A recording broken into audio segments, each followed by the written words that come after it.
Guys, samahan nyo ako. Punta tayo sa Jollibee. Alas 10:30 ng gabi. Tara, vamos.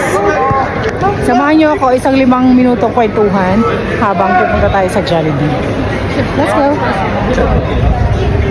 So mga nasa 15 minutes away din ang lalakarin natin at habang nag-aantay tayo ng order ay may ilang minuto tayong magkwekwentuhan kung paano kayo makakapasok dito sa Spanya. Siyempre unahin natin ang naging pathway ko. Pumasok ako noon dito sa Spanya bilang tourist visa. At since nandito na nga tayo at nakipagsapalaran na rin tayo at naghanap ng trabaho at pagkatapos ng ilang taon ay nabigyan tayo ng pagkakataon ng Espanya para ayusin ang ating status mula irregular worker hanggang ma-regularize na at magkaroon na tayo ng work permit dito. Pangalawa, eto naman ang mga digital nomad visa.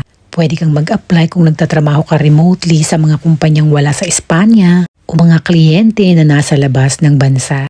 Ibig sabihin, ang trabaho mo ay online at pwede mong gawin ito sa loob ng Espanya habang mga kliyente mo ay nasa labas ng bansa. But make sure ikaw yung sumasahod ng nasa 2,000 euro o nasa 100,000 pesos above para ma-qualified ka sa visa na to. So kung hindi ka qualified dyan, pwede ka rin naman pumasok as auxiliary visa. Ito naman ay programa ng Espanya bilang mga language assistant at magturo ng mga English-Englishan sa mga schools po dito. And another one ay ang student visa. Ito ay madalas na kinukuha ng mga Pilipino ngayon dahil pwede silang magtrabaho ng 20 to 30 hours a week. Pero ganun pa man, struggle pa rin pong paghahanap ng work. Kaya kung ako sa'yo, kahit na anong visa pa yan ang pasok mo, you need to bring a sufficient fund. Dahil hindi mo alam kung kailan ka makakahanap ng trabaho dito. Pero ang mahalaga kabayan ay nandito ka na.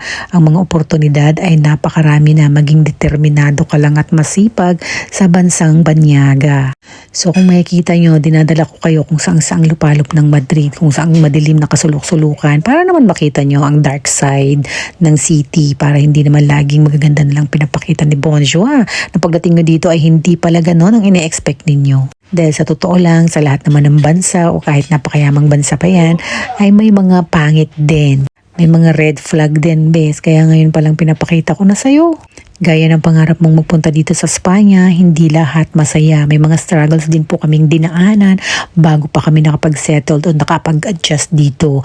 Tulad na lang ang paghahanap mo ng bahay, pag mag-uumpisa ka dito, ang paghahanap mo ng trabaho, ang pagkakaroon mo ng mga kababayan na pwede mong pagkatiwalaan dito. Pero ganun pa man, kung mas malakas ang pananampalataya at determinasyon mo, sigurado makakasurvive ka dito, best. Dahil sa lahat ng mga visang nabanggit ko, pwede mong maging pathway yan to permanent residence or Spanish nationality pagdating ng panahon. Pero ang sarap mangarap, Bonjour, sa mga sinasabi mo, paano naman kaming mga ordinaryong Pilipino na wala man lang kakayahang mag-apply na kahit na anong mga visa na nabanggit mo. Pero syempre, best, gaya ko, hindi rin ako nag-direct dito sa Spanya dahil wala akong ganong milyones. Dahil talaga namang medyo pricey ang pag-a-apply sa Europa. Kaya ang ginawa ko ay took one step at a time. Nag-Asia muna ako, nag-ipon. Hindi lang pera kundi experience at tibay ng loob na malayo sa family. Kaya nung alam kong ready na ako, go na. At ngayon nga ay masaya ako dahil nakuha ko na rin ang pamilya ko. Isang pangarap ng bawat OFW na kasama ang ating mga pamilya kahit nasa ibang bansa tayo. At dito nga, Espanya nga ang bumuo ng mga pangarap ko. Kaya kung ikaw kabayan na kaya ni Bonjour, sigurado makakaya mo din yan. Kailangan mo lang magtiwala sa mga panalangin at pangarap mo. At dahil dyan ang uukit, iyang determinasyon at pananampalataya mo ang uukit na magandang kinabukasan mo sa banyagang bansa. At maaring ang tanong mo nga ngayon, saan ako mag-uumpisa at paano ako mag-a-apply? Siyempre best, mag-search ka na. Napaka-broad na ng internet para malaman mo ang iba't ibang proseso kung anong visa ka qualify at maging wise ka sa lahat ng mga decisions mo. At laging payo ko na may kalakip na pananampalataya sa lahat ng hakbang na gagawin mo. So ayan, gabing-gabi na nga dahil wala nga si Anakis at si asawa ay nagutom tayo. Linggo ko nga to sinut. At nag-uwian na nga ang ating mga kaibigang interna sa kanilang mga bahay. Kaya naman naisipan kong maglakad-lakad para maipakita rin sa inyo ang ibang side ng Madrid. At medyo malamig na nga talaga dahil winter na po dito. At gaya ng panahon dito sa Madrid ay hindi maintindihan. Maya-maya ay medyo mainit, maya-maya makulimlim, maulan at talaga namang nanginginig. Kasalamig at nanunuot hanggang buto. Kaya kung ikaw ay mahina sa lamig, sinasabi ko sa iyo, hanggang Pilipinas ka na lang, bes. At baka dito pa umatake ang mga arthritis mo, pero bueno.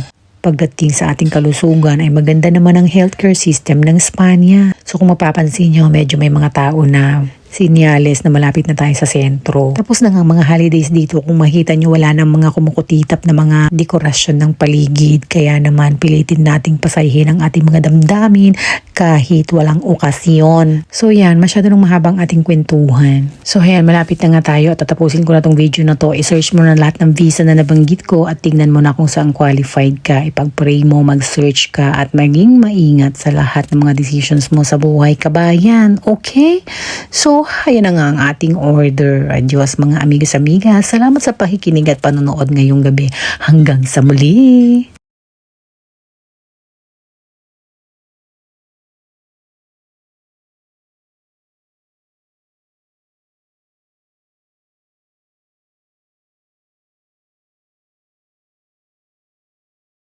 May mga negative, may mga positive side, may maganda, may pangit din, ganyan. So, yan na nga ang ating order. Adios mga amigos-amigas. Salamat sa panonood.